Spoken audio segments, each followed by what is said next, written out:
The recording has started.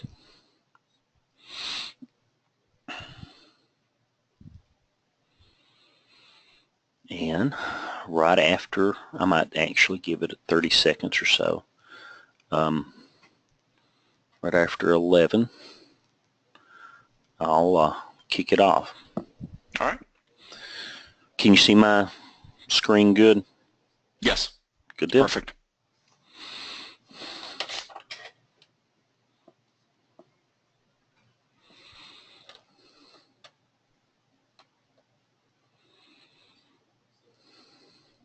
Okay, it's 11. Give it about another 10 or 15 seconds, and I will start. I am starting now. The broadcast is now starting. All attendees are in listen-only mode. Good morning. This is Steve Cantrell with the DBA Fundamentals Virtual Chapter Meeting for December. Our presentation today is entitled "The Server is Down, What Will You Do?" It will be presented by Mike West. He's a new guy out there. He's been around for a long time, but he's a new guy out there in promoting material. He has a lot of training courses on Udemy. Anyway, I'll talk about him in a minute. Got a few other things to go over. Let's see. There we go. SentryOne is our sponsor, formerly known as SQL Sentry. They have a load of great products, including one that you definitely should take a look at, and that's the hold on a second. The professional version of the Plan Explorer. I don't have that link on here. I think that's the trial version. I haven't updated this quite yet. I've got to make some modifications, but Plan Explorer is a great product that they gave away for free. They had a free version of it. Now they have the professional version for free as sort of an incentive to have you come in and look at their other products. Great product. You need to go check it out. You can, at the top of right-hand side of your screen, there's a little camera. You can click on that, and that'll put a picture of this on your desktop if you want to save it for later viewing, or if there's any slide during the session you want to look at that you want to look at immediately before we get the slides and video uploaded for review. PASS has a lot of virtual chapters. They cover a lot of major topics that we would look at in data, and it has it in lots of multiple languages. So if you want to explore, go to sqlpass.org/VC and sign up for plenty of free education. It's fantastic. Here's some of our meetings coming up, and I thought I had updated that and taken that out, but next week, let me back up.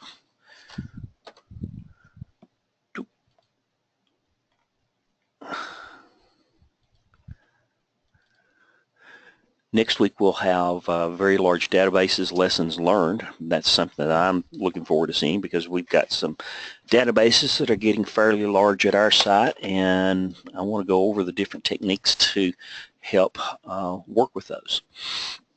Traveling in time at our DBA, at our Down Under site, temporal tables, and then at the first of the year we start talking about server failover clustering, which is the components of Always On, the base components. And then we have the main guy at SentryOne, our sponsor, that will be doing performance tuning methodology.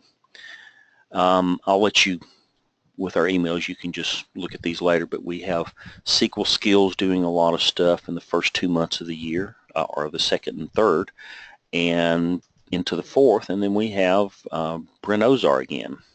Here's some other sessions that are out there. The Cloud Virtual Chapter will be doing Understanding the Azure Data Stack on the 7th, or One Ring to Rule Them All. I think this one may have been moved to the 16th. The Data Science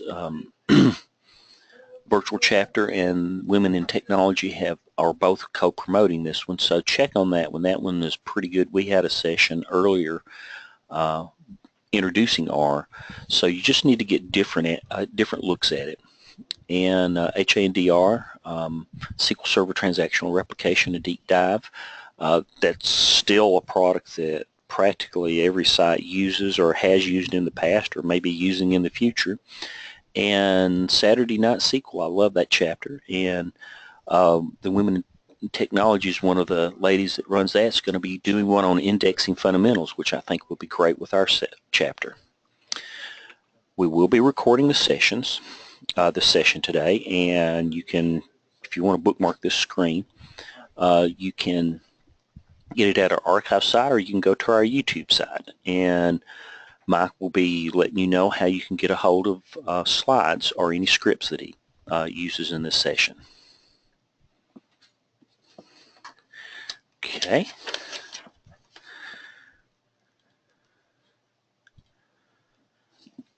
Another form of free education, if you don't already know it, are SQL Saturdays. Here are the SQL Saturdays that are coming up in the area. You can go to SQLSaturday.com and go in, key in your zip code, and it'll let you know where the closest one is. There's one coming in Nashville for us. I like to talk about that one a little bit. January the 14th, that'll be a fantastic, that's always a great one. The one in Atlanta is always great. I haven't been to any of the others. They have them around the world, so check those out. Stay involved. Here are some links to where you can go, and there's the ability to volunteer for PASS initiatives. I saw a great session by Edmund Sarmiento about a week ago, and I also saw it at PASS, talking about promoting yourself by doing different things, blogging, getting out there and working online, speaking. You don't have to do all of those things, but that's a way to get started. So Brent Ozark also gave a fantastic session on doing that. So volunteer. It's worth it. Okay. Today we have Mike West presenting The Server is Down. What will you do? He's got over 23 years of IT experience, including expertise in network administration and SQL Server. He's been at it for a long time, but that's the same type of background most of us have in one way or another. Prior to being a consultant, he worked as a senior level SQL resource for Fortune 500, a Fortune 500 company, as well as several small to mid-sized companies. The way I met him was took some of his courses on Udemy. The Udemy, if you've never heard of it, it's a great little educational site where speakers and writers and educators have ways of selling their content over a huge variety of topics, and it's very inexpensive. And it's like, oh, I've always wanted to know about that. You can pay $10 for this, $10 for that. I'll let Mike talk about it a little bit more. But anyway, that's a presentation for Mike. I'm going to turn it over to him. Let me transfer the screen over to you.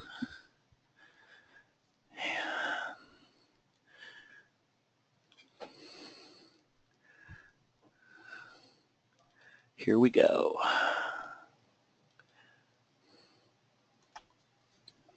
Hello, everyone. I'd like to firstly thank Steve for the invitation and for being able to speak here. This is my largest speaking engagement thus far. I have done several before, but this will be the biggest. I am going to speak on the transaction. Let's pull up some slides here. Who doesn't love PowerPoint? All right, so what is this idea of watching transactions or watching SPIDs? First, it might be a good idea to say, well, what is a SPID? So this word right here, this guy, if you're thinking, wow, Mike must have just bought a Wacom tablet and he's using it for this instruction, that would be correct. All right, so I like my new Wacom tablet, and it's a way to kind of point out things as I'm walking through them. A SPID is it's an acronym, and SPID is Server Process Identifier, and it really is an old term, and really it really means this guy. It's just a synonym for a transaction.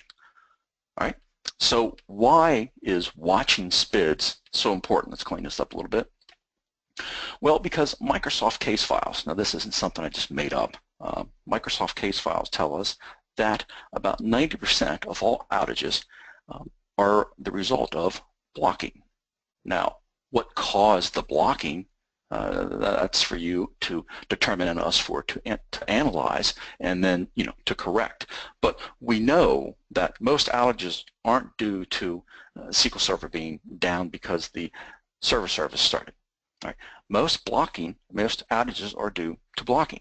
So it's really important for us to be able to differentiate this idea of the static entity, which is what developers work with, like a stored procedure, versus this transaction. And this is what DBAs work with. We work with transactions. All right, so let's continue to talk a little bit more about transactions.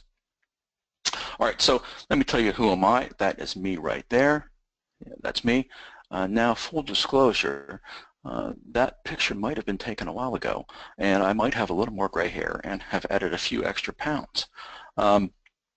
Either way, we always like to put our best foot forward, so that is me a few years ago. 2 decades, yeah, it doesn't seem like, as Steve mentioned, I've been doing 23 years in IT. That kind of blows my mind.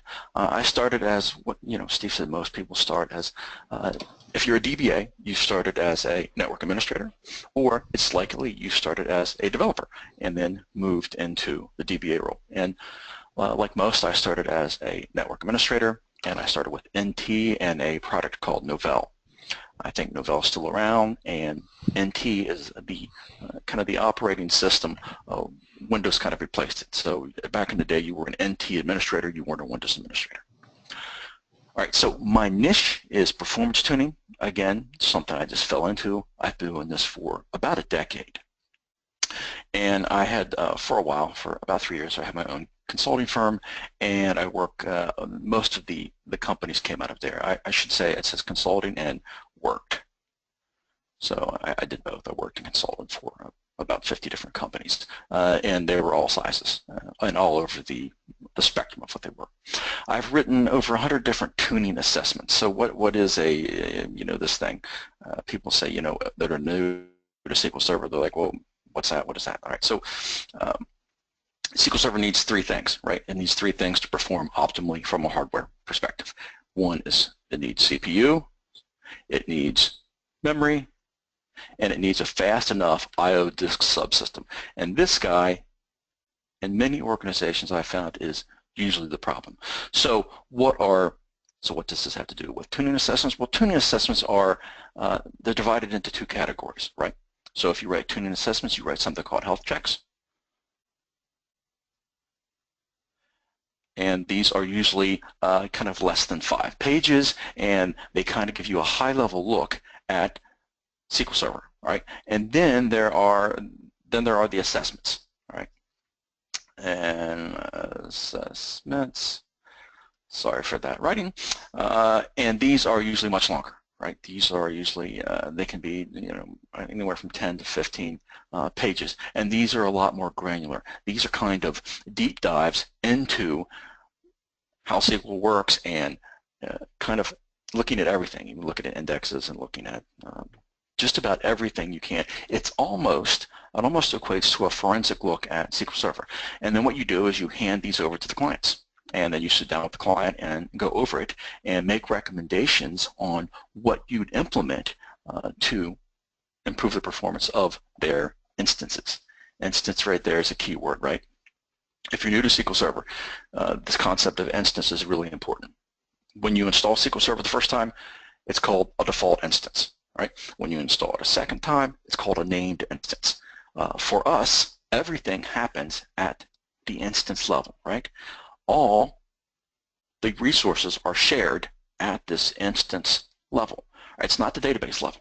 All right. So when I hear people say, "Oh, we tuned the database," and then I look on their instance, and then on their instance they have 30 databases, well, they really haven't done a lot.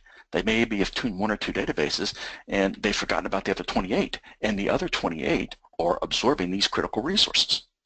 All right. So as Steve mentioned, I have a few courses on Udemy. I really like Udemy. Let's escape out of this. So let's clean this up.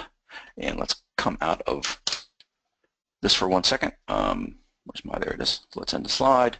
Let's come over to, open up that, and let's go to Udemy.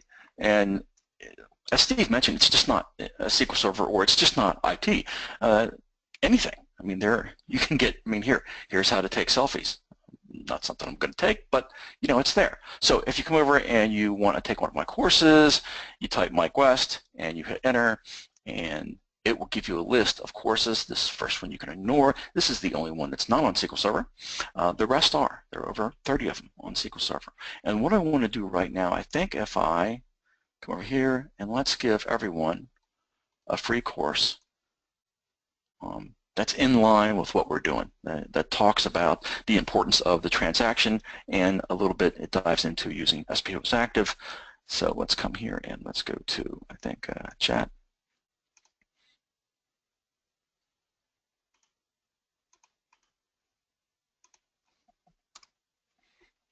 And that should take you to that link. All right, enough about Udemy.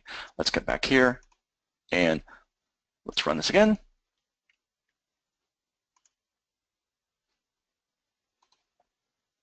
So we're talking about transactions, who I am. All right, now let's talk about you know, what a transaction is. All right, so a transaction is kind of like this atomic unit. He has a whole bunch of properties associated with him that he gets just by the fact that he's a SQL Server transaction. And these properties, these things that he automatically gets, are called ACID properties. And these allow the transaction to be isolated from one another and to not cause damage and to help us differentiate transactions from one another. All right, so let's take a look at let's come down here, and the first one is atomic. All right, the transaction has to be atomic, and that just means it has to, this transaction has to run as a single unit, right, or it doesn't have to run, right? It's all or nothing. He either runs, a portion of him can't run. This part can't run, and then, you know, that's great. This whole thing has to run, right? It has to be successful. Atomic means all or nothing. All right, so the second one here is consistent. All right, so where's my little pointer? Consistency. Consistent.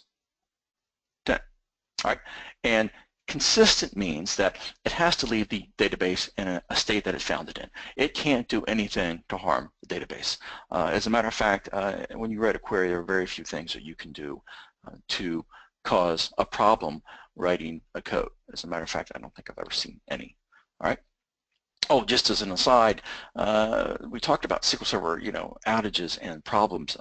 Keep in mind that 99%, right, that's a big number, of all SQL Server outages that aren't blocking, all right, are the result of I/O subsystem failures. All right, it's an interesting aside that most of the problems with SQL Server aren't really SQL Server issues; they're just subsystem issues. All right, sorry, that's just an aside.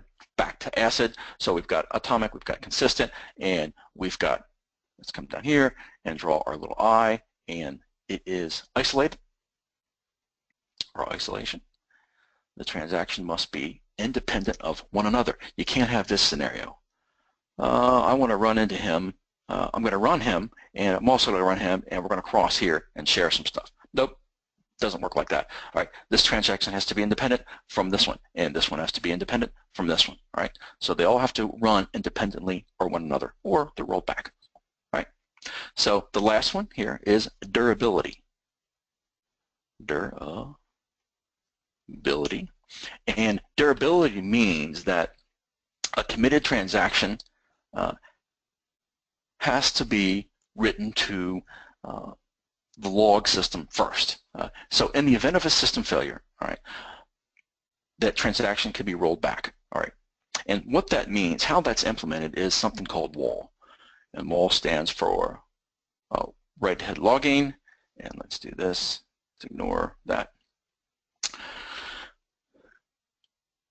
WAL stands for, I thought I killed that, write-ahead logging. And write-ahead logging simply means that we've got every database, right, is at the very core two files. It has to be a data file, which is an MDF, and it has to be an LDF, or a log file, right? These two things must be present or you don't have a SQL Server database. Right? Matter of fact, you don't have an OLTP database, right? So try to cancel that again. Apologies for that. So if you don't have these two things, you don't have a database. All right. So we implement this durability property wall by writing a transaction, right? A copy or a record of the transaction to the log file first before it is committed here. All right. All right. So we've got the idea of what a transaction is. All right. Whoop, other way. So we've got some free tools we're going to use. We've got two tools, and this one right here is the big one. All right, this is SP is active, and what it does, it's going to allow us to watch the transactions as they flow through SQL Server, and it's going to allow us to watch it at the instance level, and that's really important. Again, because the instance is where the transactions run. The databases aren't isolated. We can't watch each database that's on an instance by itself. All right. The second tool you're going to see me use is Load Generator. All right, again, free tools, and this allows us to simulate a SQL Server load. And simulating a SQL Server load is not so easy, really. All right, it's actually quite difficult. And this tool is, again, free. There's the big word, and it allows us to simulate a load, and we're going to see that in a minute. All right, so let's go forward. And the guy that wrote SP who is active is this guy. All right, and his name, where's my little pointer, is Adam Machanic. All right, he's a known guy. He's been around for a long time, and he is out of Boston. He's a developer, is a SQL Server expert, and I don't use that term lightly. When I say expert, I really do mean there are a few of them, and he is one of them. He has written SP who is active, and because he wanted a way to see the transaction as they come through the SQL Server engine, and he wanted it to be more configurable than, say, an SP who 2. All right. So let's go to the next slide. So here is our load simulator tool. Now I'm going to show you where to download these in a second, but I thought I would just highlight the tool before we did.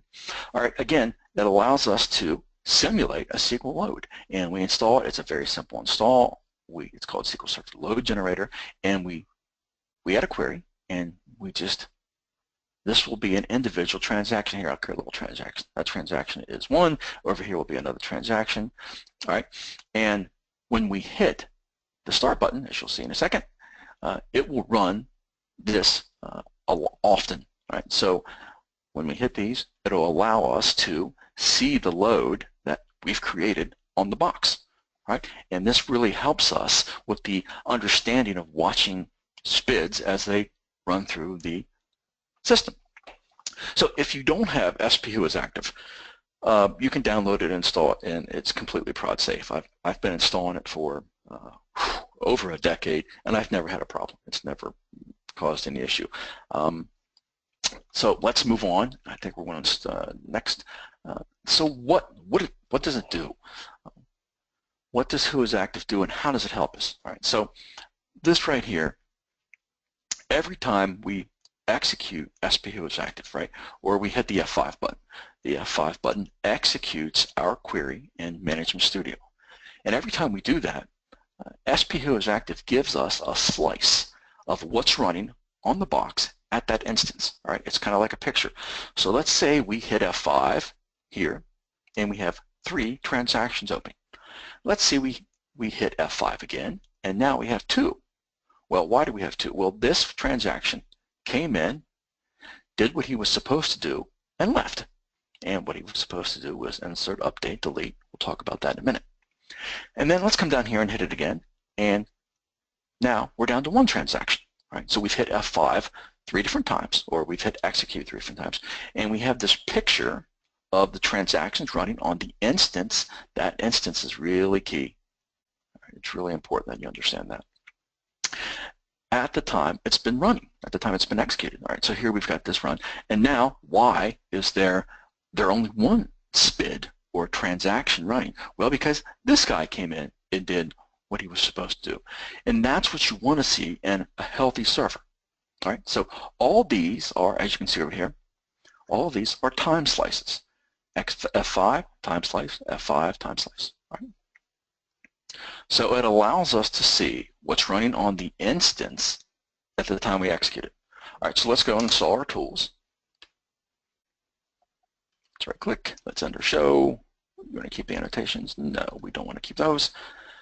Let's come here, let's go to Google or whatever search engine you like, and let's type in Adam Machanic. Adam.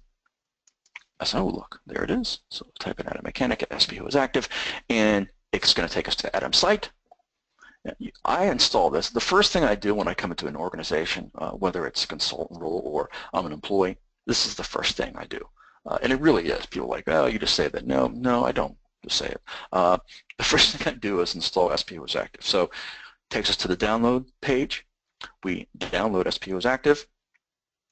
We open it, and there it is. We click on it, and we just Control A for everything in there, and we install that on every single instance in the organization. By the way, you notice that when we download it, it's a text file. You'll see often that DBAs who have their own script file, and I encourage you to start a script file. A script file is no more than a folder that allows you to keep scripts that you used often in there. Right? You have the script folder, and the script won't be .SQL files, they'll be text files. And you'll see a lot of DBAs that have been around use text files because they're much easier to open. They're much quicker. So if you have to run something, you don't have to hit the click on the SQL file or right click and try to open it. That takes a lot longer. All right, so there's just a little aside. So we've downloaded and we've installed who is active. Let's come back over here and type in SQL load generator. We'll go there, and load generator home is on Codeplex. So you come down here, install it, and again, it's really just a straight install. And if you'll come down here, this is what it looks like. Right? So we just add a query, and then over here, come down, that's the one I added, and it'll just start and it will execute your queries on that instance. All right. So let's go back and move on. What's the next one?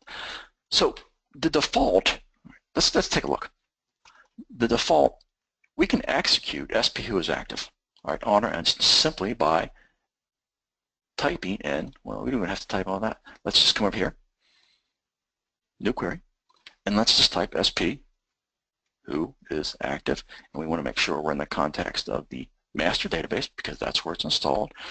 And you can see it returns a whole lot of information. Now you're thinking, well, there's doesn't return anything. Well, there's nothing running on this box, right?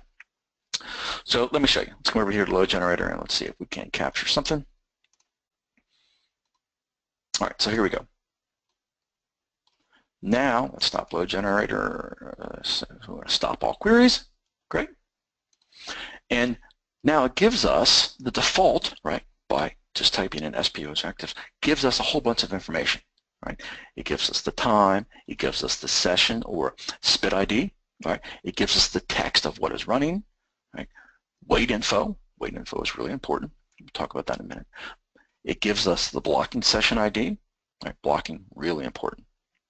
All right, but it gives us a lot, and I think it gives us too much. So what I do, and what you can do, is water down what's returned, and you can simply do that by using this code. So let me put this in here. And you can decide, let's see, paste in there, let's hit enter, let's see if that worked. There it is, yep. You can decide what you'd like to see when you run this. All right, let's do that again. Let's start the load generator. Start, let's do that. And now we only have the most critical information, in my opinion, for me. Again, the nice thing about this, stop load generator,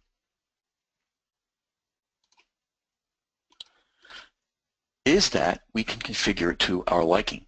Here I have the session ID, I have the text. We can actually click on the text of what's running.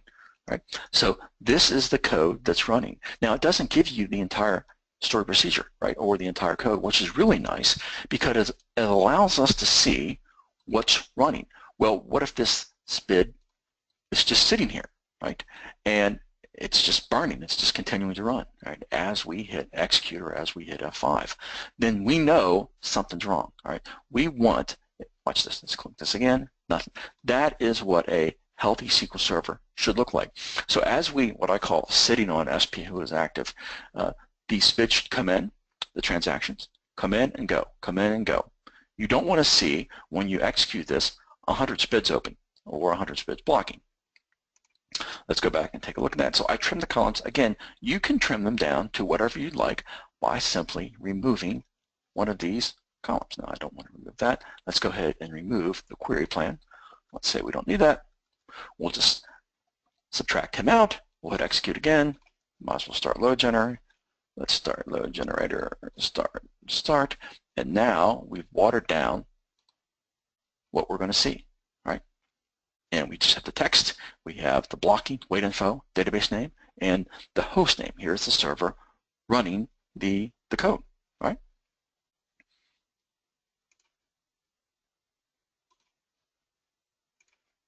Let's go back to SP who is active, and let's execute it again. Let's run that again. All right, nope, going back to them. Nope, nope, nope. So here we go. We have the columns, all right, and what they mean. So again, the session ID over here. Where's my little pointer? There we go. The session ID is this unique value.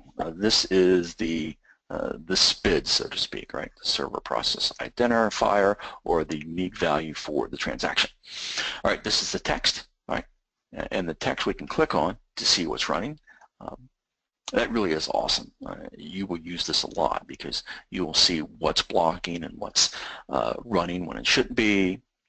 Here is the login name. Here is the person who is executing that code, right? Wait info is big. If you don't know what wait statistics are, then you should spend some time on Paul Randall's course. And Paul Randall, I think, is actually going to talk about wait statistics here in a matter of time. Either way, he is by far, his courses are awesome. And wait info combined with SP who is active is really going to make this whole troubleshooting outages and troubleshooting performance problems much easier. All right, again, the big one here, blocking sessions, right? So blocking simply means that something's running and this guy has to wait on it, and we'll see a block in a minute. But we don't want lots of blocking. Now, locking and blocking are part of transactional databases, transactional systems. We can't do anything about that. What we don't want to see is this column lit up. All right, we want blocking to come and go. Just like we spoke about hitting F5, right? We want to see a block. Okay, that's great. He's doing an insert while waiting on an update, and then he goes. All right, we don't want this column to see anything, to see massive amounts of blocking. All right, that's bad. Over here we have the query plan. If we click on the query plan, it'll give us the plan of the text that's running. All right. Which is really good because we can see what might be, if you're familiar with execution plan analysis, you'll be able to see what the plan is of this query. All right, over here is the database it's running on. All right, and I think over closer is the name of the server. All right, so we've got our columns. Let's continue. So I'll try to breeze through most of this. So what is a database? Now everyone knows, even if you're new to SQL Server, you know what a database is. It's a collection of objects, all right? And the most important object in our database over here, where is our database? There it is. In this big yellow database we have over here is the table, right? So we have tables and we have lots of other objects. So a database, doesn't matter whether it's SQL Server, Oracle, doesn't matter. It's a collection of objects, all right? But that isn't what a database does. So what does a database do? All right, databases process transactions, all right? So well, what do they do during the core hours? Well, the thing is, they really don't do a whole lot during your core hour of operation, right? They really do this. They select, insert, update, delete, and let's hope they don't do this very often. All right, we want to keep these two down to a minimum. This is really what they do most of the time, right? When someone complains and says, hey, the database is slow, all right, they have no idea that these other three things are going on. They mean, I can't get my data fast enough, all right? This has to do with getting data back to the users as quickly as possible. And that has to do with the processing of transactions. Let's see if my next slide. All right, so I already talked about what a SPIT is. All right, so the developers, so we've got two different worlds. We've got the developer world, right? And we've got the DBA world. These guys live in different worlds, all right? These guys work with static objects, right? So what's that mean? It means they come in and they write stored procedures, right? So they write stored procs, they write views, and they execute them on their laptops, their machines, right? And then they throw them over the fence into production. And when they don't work, what do they say? For the DBA, they say, this is actually one of my favorite lines of all time. Hey, it worked on my machine. Well, that's great, but this machine is the world the DBA lives in, right? So if you're a developer, you live over here with the static world. We live in the world of transactions, and that's why we have to understand how transactions flow through SQL Server and what we can do to troubleshoot them, all right? So weight statistics. Weight statistics is usually important in the context of SPO is active because it allows us to give us another tool to find out what's wrong, right? So let's say that we're clicking on SPO is active, right? We're hitting F5 and we see a trace write, right? So all these things are waiters, right? SQL Server is permanently tracking the execution of these threads, right? So this is a waiter, this is a waiter, this is a waiter. These are all individual waiters. So this is a poll random script that looks at the waiters as a percentage. The good news for us is that Adam Machanic included a wait stat column so we can see the wait stats on the individual SPIDs, and we're going to see that in a minute. All right, so wait stats is often, we're going to look at patterns with wait stats. All right, so you look at this and you're like, trace write, okay, well that seems like, even if you don't know wait stats at all, even if you haven't seen wait stats, you say, what's a trace write? So we know what a trace is, right? Trace write, so it's writing a trace, right? Why? I mean, so we're running a trace around the clock. Why is that so high? Well, yes, we are, because this box that we have a picture of is running SQL Sentry, right? So we're capturing all the information to, all right, a separate box. So a trace is running around the clock on this box. That's why that waiter is so high.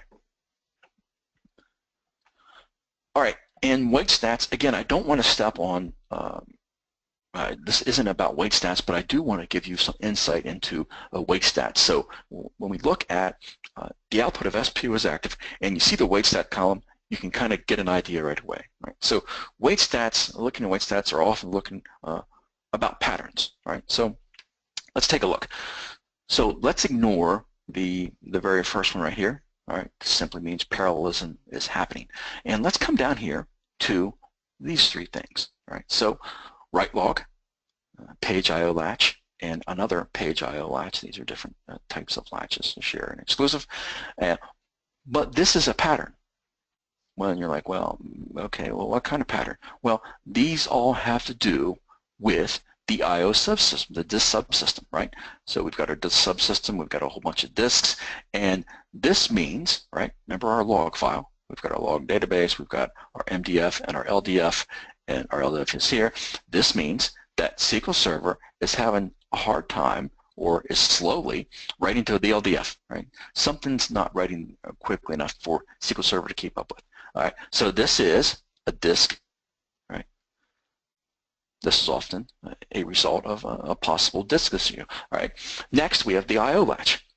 It says it in the name. We don't even have to know what a page latch is because we see the IO, and we've got two different latches. All right. So these are both disk related. So now, in the top 7 waiters here, we have disk related issues, and that's because in most real-world scenarios, disks are often the problem. And why are they the problem? Well, I mean, I don't know why they are the problem, to be quite honest. I can only guess it's because organizations go out and they spend a lot of money on these big SANs. And then they say SAN is a whole bunch of disks, all right? a whole bunch of disks, like, like thousands. And then they spend a lot of money and they say, well, we spent a whole lot of money on the SAN, it's super fast, and now we're going to throw everything else on it. Well, what happens is, what they do is they stack all their server instances, right, SQL Server instances, and they fire them here. And what happens is that these instances aren't tuned, and the super expensive disk subsystem, no matter how great it is, gets overloaded with all kinds of writes and other activity and reads, and that's because it's doing everything else out here that's being asked from the organization, and it simply can't keep up. So the fact that you've got these servers out here that aren't tuned really exacerbates this issue. All right, so because of that, you're going to see a lot of this in the real world. All right, and I look back over my, before I started doing presentations, I look back over my all those analyses I did on the different write-ups and the different health checks, and it really was about 90% of all the health checks or the assessments in the organization, the SAN was the problem. Now, that doesn't necessarily mean that the SAN was the problem. That means that SQL Server was writing to the SAN, and maybe the SQL Server wasn't tuned correctly, but I/O was an issue. All right, so here we can see on our next slide, we've got the wait stats column. Here, this is the wait info, right, for each one of these. And you can see on this bid, look at 5290, it's running an open row set trace. All right, that's trace, and you can see, there it is, and we can see we've got a trace right. So it gives us the waiter on the individual SPIDs. And this right here, you can see, write log, having a hard time, this query, right? We don't even know what it is, but he's having a hard time writing to the log. Well, he's not having a hard time, it's just slower than we'd like, all right? So the wait stats column is really important. So let's go ahead and move on. All right, now it's your turn. Now let's take a look at something that happened the other day. And we've got, this is, as you can see, I've X'd out a whole bunch of stuff because all these slides aren't contrived. These are from real environments. So what happened is someone said, hey, we're in this organization, this box is having some issues. Can you take a look at it? And I said, sure. So what's the first thing I do is I sit on SP who is active. And what do I see? I don't see anything. There was really no blocking, right? I didn't see blocking, and even though we had lots of SPIDs here for this box was a little slower, it was a little older, it really wasn't that bad. But, and then I came over here, and on the wait info, here's what I saw. Remember we just talked about wait stats and seeing patterns, right? Well, if you've got all your SPIDs, all your transactions, and you have the same issue, you've got some kind of disk subsystem issue, well, it's like you have a disk subsystem issue, all right? So what happened is someone had unplugged one of the SAN drives. Yeah. Either way, I was able to look at SP was active and tell right away something was wrong with the disk subsystem, because this is not normal. We don't see these normally, all right? We don't see the amount and the frequency. All right, so every time I was hitting F5, I was seeing all these disk subsystem related latches, all right? And that was a really telling issue. All right, so let's skip by that one. Well, let's talk a little, let's skip by that. So what do we look for when we're running some SPIDs? All right, so we want to look for a few things. We want to look for excessive blocking, right? We want to make sure that there's not a lot of blocking going on that's blocking other SPIDs. Long runners, right? We want to make sure that nothing is running long, right? Nothing, as we hit F5, we'll see in a second, we want to make sure that the SPIDs come in, right? The transaction comes in to SQL Server, it does its thing, and it moves out, right? We don't want to see a whole bunch of transactions just sitting there waiting on whatever it is they're waiting on. And then lastly, waits, right? We want to use our wait stat column to pick up the waits on our SPIDs. Let's go ahead and start. Let's come over here. Let's end this for a second.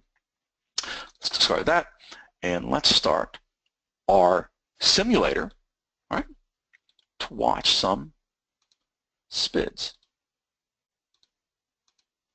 Come back over here to SPO is active, and now let's run SPO is active, and you can see what SPO is active looks like. All right, this actually is what it looks like on a healthy instance. Now, obviously it's contrived, right? I'm not running very much, and it's not a real production environment, so of course it's going to be pretty healthy, right? So when you're running, notice how I'm just hitting F, execute. This is just the same as hitting S5. You want these transactions to come and go, right? We don't want to see blocking, right? We want to make sure the blocking column is clean, right? Just like it is here. And if it's not, we have to investigate why. Why is one SPID blocking another, right? Why are a whole bunch of SPIDs backed up behind one SPID, right? Let's come up here, and again, this is what it looks like on a healthy instance. All right.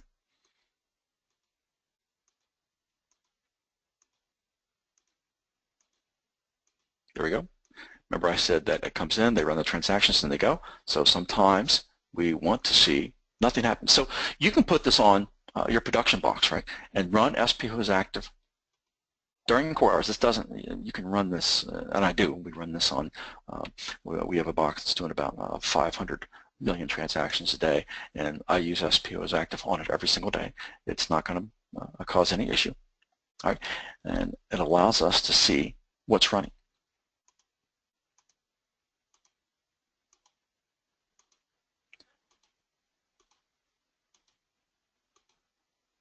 All right, so let's stop all these. Again, if you want to play with this, I encourage you to, where's my stop? Download Load Generator and then open Load Generator and throw some queries in here. You can see you can run stored procs, and you can also run inline SQL. All right, and if we come up here, everything's gone, and now we're cleared out. All right, so these SPIDs, these transactions, tell us what's blocking on the box. All right, let's see where my. So what do we do if we find the SPIDs? Let's say that we have a SPID and it's blocking others. Well, kill it? Yeah, we can kill it. If it's a select, right? If we're reading data, then that's fine. We kill the SPID, and the user just gets a message and everything's fine. Now, it gets a little more nebulous if the thing you're about to kill is an update or a delete, right? So what if you're deleting a whole bunch of data and you go to kill it and you're at the end of that delete and it was 100 million records? Well, now not only are you going to be down for while the delete happened, you're going to be down while the rollback takes place. All right, so we've got to be very cognizant of killing SPIDs. However, if it's the read's blocking, you feel safe to kill that. If not, you're going to have to analyze and weigh whether it's a good idea to kill an update statement, say. However, if the update statement is causing an outage, then it's got to go. So update stats. So what are some things that we can do at the instance level to ensure our instance is healthy? One of the biggest things that you're going to see is updating stats. Let's start this.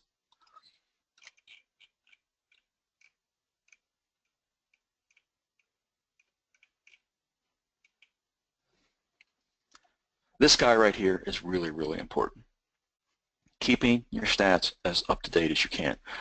Running this nightly. All right. Rebuilding indexes is another thing. All right. We want to keep our indexes rebuilt. Right. Adding indexes, adding high impact indexes, all right, to our instances is critical. Right. So, lastly, what do the weights say? All right. So, I mean, we can do all this, right?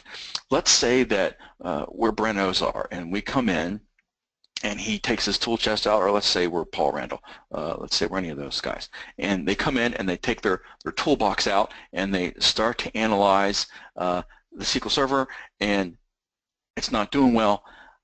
But all this, they do all this, and the I/O subsystem is returning 300 millisecond wait times per individual data file, right, at the core hours. Right? All this doesn't matter. Right? There are some things from a hardware perspective that we need SQL Server to, in order to SQL Server to be healthy, we need an I/O subsystem that returns the data, that gives us the data back fast enough. All right? If it doesn't, we're in trouble. Right? So I went through that pretty quickly. Let's discard. Are there any questions that we can talk about? Let's see, where's my questions? There's quite a few. One thing I'll just mention while you're looking at the questions. One person noted that Adam Machanic registered his own site in October. It's called whoisactive.com, and you can get the latest versions there. Oh, awesome. So I think I just looked at it a few minutes ago. Version 11.17 and 11.18 is out there. So. Oh, that is awesome. I did not know that. Learn a lot of things in these sessions. Our users are really good. They know their things. Anyway, I can tell you the first question is, we'll just go through it real quickly. What's the difference between SP Who is Active and Control A Monitor in Studio? Now they asked that early on before you've shown them all these things, but yeah, I don't even know. I don't even know what SP Monitoring Studio is. To be clear, I'm not sure what that is. Because this has been around for so long, and because it's so time tested, and because all the guys at the top use it, it's something I'm comfortable with and familiar with, and it works. He spent a lot of time writing this. Again, I've been using it for so long, it's just comfortable. As long as, you know, if you want to use another tool, that's fine. Be aware that when you go and you see people get talking, there's a good chance, you know, Ozar and company, they're going to use SP Who is Active. I know, and that's the way I usually judge things, is if all of the best people are using it already, I'm not going to try to find something better. Unless I want to write something, and I'm not going to do that yet. Okay, a lot of these other questions have to deal with, do you have to install SP Who is Active in master? Can you install it in another database? It's just not as available to everybody, but some companies, a lot of companies have restrictions about installing stuff in master. Yeah, you can absolutely install it wherever you want and it'll work. Again, if you run it, you're going to have to change this to the database that you install it. I've been installed in master for a long, long time, and it's never caused an issue. However, yeah, it will install wherever you'd like to install it on any database, and it'll work. This other person asked, can you I don't think there's a way you can do it, but I'll let you judge that. Can you do you have to put it on every server, or is there a way to centralize its use? I think you'd almost have, yeah, that's what I was thinking. You'd have to. It's a stored procedure, right? It's a stored procedure. So if we come and look, and let's come over here, and let's go to the system database, and let's go to master, and let's go to programmability, stored procs, we can see that it is a stored procedure, and it's installed on the database. So no, there is no way that I know of to centralize, maybe to put it on one kind of like a master server. I install it on every single instance in the organization I work in. Then it would be a tool, and it would you'd have to pay for it probably. So that's exactly right. This is, I'm so, you know, there aren't that many great free tools out there, you know, and this one is, I promise, once you begin watching SPIDs and watching transactions, you'll never go back. You will do it every day, and you will begin to get comfortable with, you know, why is it blocking? Well, you know, what's the issue is blocking? Once you begin to get familiar with it and dig into it, you won't go back. Okay. Is there a way of tracing which SPID to a specific .NET connection? Example, the application screen is slow, greater than 10 seconds. Which SPID is that? Yeah, well, you'll be able to see what are called long runners, right? That's what I call them, long runners. So when you're running something, right? Let's see if we can start this. You're going to see up here at the top, right?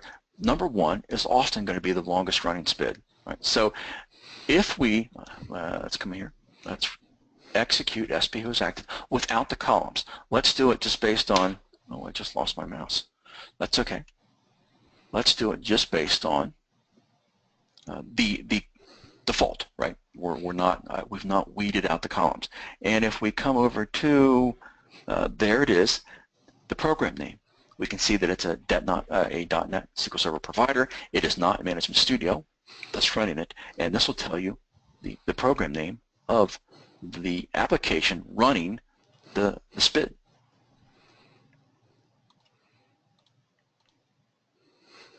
Okay. When I run this on my servers, you always get a lot of sessions that are saying that they're sleeping. Is that healthy?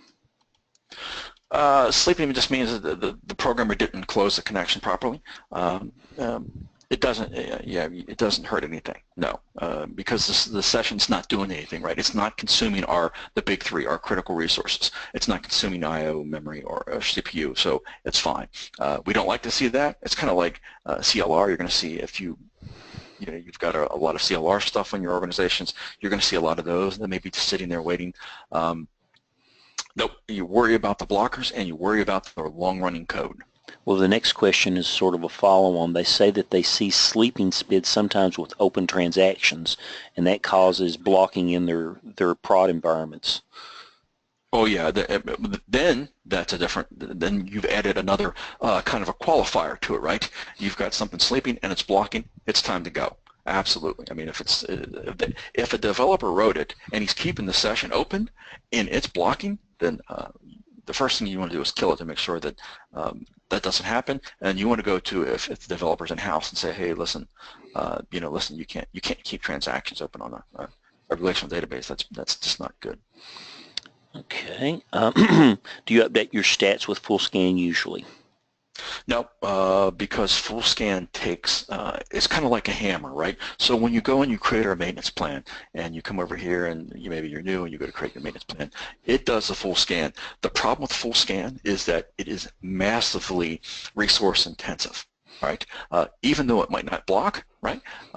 It's going to beat up the box, and a lot of boxes really can't take being beat up. So I don't. I do it with there's a switch. I think it's called limited. I was speaking with Steve earlier. I'm actually writing an application to automate performance tuning, and I've written scripts, and other people have. It's not me. I've written scripts to do it smartly. For example, if you're new to SQL Server, there's a guy called Ola. And his name's Ola Hallingren, and he's written this tool, and he does his scripts, right? His optimization does it smartly, and what that means is it looks at a whole bunch of other parameters before it does the update stats and before it rebuilds the indexes, before it uses this full scan hammer approach. Okay. Somebody wanted to see the SP who is. Oh no, okay. He said he got that. Is there overhead in executing SP active who is active many times? Nope, absolutely not. Nope, it doesn't. It's minimal. The next question is how can you run who is active over a period of time continuously? Actually, I mean that's kind of like what traces are for. However, I will say that Adam has thought about a lot. So let's go to Google, and let's go to let's see, SP who is active, and I think he's called it a 29 days or something like that. Let's see if I can find it. Here we go, 29 days of activity monitoring, and in here, I mean, you might have to kind of search through this, and in his 29 days, he has a what did he call it? He calls it SP who is active, and he calls it a quick debug. Let's look. Let me see if I remember right. 29 is the quick debug. Quick debug, is that what it's called? Where it allows you, Maybe I won't be able to find it. To capture the output of, yeah, here it is. Yep. So what you can do is run this, right? And it's kind of like a trace, but it's a lightweight trace. And you can specify how long you want it to run, and you can specify the duration before it kicks off. And it writes a table to tempdb. And you can see it's kind of like a lightweight trace on the instance. Now, it's again, traces, you know, they can be quite heavy because they're capturing everything. This is an easy way to run a lightweight trace on an instance, and you won't notice it. Somebody mentioned also that Brent Ozar did a blog about that very thing, writing to a table, a couple of weeks ago, so you can go look that up. Okay. I don't understand that one. Same question for suspended sessions. When you've got a lot of suspended sessions out there, what does that imply? You know, that it's waiting for something. Look at on your suspended session. Look at the wait info. Does it say async network IO? So when you see a suspended session or any session, and it says here in the wait info column async network IO, it really has nothing to do with network. It means it's waiting on something, waiting on maybe data, on kind of like this rebar concept, row by row, agonizing row. It's waiting for data to be processed. So it'll just sit there. Again, you don't want to, when we're doing this, I don't really care about the suspended or any of those unless they're blocking, right? Unless you can qualify that with they're doing something that they shouldn't be doing. I'm really more concerned about the long runners. What's running on the box? If I click through SPO is active and it's just sitting there, why is it just sitting there? Is it because it needs an index? Is it because it's so poorly written? And what if you have a whole bunch of those the same that are just sitting there? And then the blocking column, right? That's the big one, right? Because blocking means that the one SPID is waiting on another SPID, and once you see a whole bunch of blocking, that's bad news. That's bad news for that instance. All right. Okay. That explains all the waits and suspended search and find all the answers. That is about it. There were a couple of questions. There's been several questions. Since this is a fundamental chapter, there were several questions people maybe wanted you to go over the process, and because people say, oh, you got to be real careful when you kill a SPID because you could kill something that will sit there and roll back for 3 days.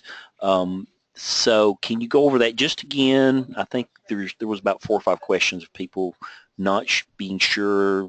Some people didn't even know that you used the kill command, but you got to be real careful when you do that.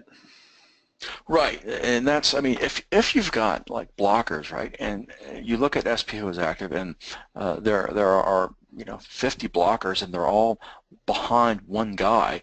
I mean, you don't have a lot of options. It's time for him to go, or you wait until that guy is done doing whatever he's supposed to do.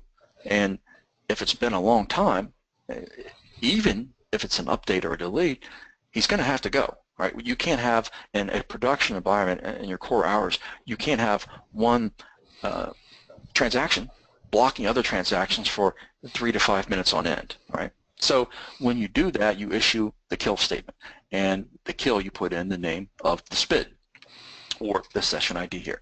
Now the problem with doing that is that when we're reading something, right? Killing select statements, anything reading is fine. Right? Because all it's going to do is return a message to the end user. Hey, listen, you've got to issue your query, your read again. Right? The problem with the other ones, right? Keep in mind that in core hours, like I mentioned earlier, we only have a handful of things that SQL Server is really doing. Right? Read, it's updating, deleting, and inserting. Right? So when you kill an update, maybe it's updating on a table that has tons of rows. And what if the developer or whomever accidentally ran the update and it does have 100 million rows, and you kill it right near the end. Well, all that gets logged, right? Remember that SQL Server has two different files. It has a data file and it has a log file. All that information gets logged. So to roll it back, to say, okay, you've killed that update, it has to go to the log file and roll all that information back. And while it's doing that, while it's rolling that log back, while it's rolling all that information back, it's still blocking. It still has to do its thing. Remember that whole isolated concept of a transaction. So that's kind of the problem in rolling back updates or deletes, is you don't know where they are in the process, and that can be problematic. People just really need, when they do that, they really need to know their applications in their environment. So it's hard to really say exactly what you would do, because some update queries might be real minor based on the size of the records, and some may be major that might sit there and roll back for hours on end. So you have to actually know your environment. That's right. That's right. But if readers are blocking writers, it's always safe to kill a select. All right. Okay. That's about it as far as questions. We're starting to run out of time. I will do this. Okay. I'll send all the questions to you, so you can look at anything, and if you think there's any follow-ups that need to go, you can maybe blog about it, or Okay. do you have a site or something that people can go to I can. see answers? I don't, but what I can do is I have on my YouTube. I will communicate with you, and I will answer the questions via a YouTube video. Okay, that'll work. And if you go ahead and send me that link, and you haven't used any special scripts, you've basically just used SB Who is Active and the SQL Load Generator. So I don't guess we'll have anything. You can send me your slides if you can, and I'll post that, and I'll at the same time I'll post the link to your YouTube site, and I'll put that in our follow-up email next week. Thank you so much, Steve. I appreciate it. I appreciate everyone coming and their time, and thanks a lot. I really appreciate it. We'll have to have you back. Thank you, sir. Okay, thank you. Bye, everyone. Okay, let me stop the recording.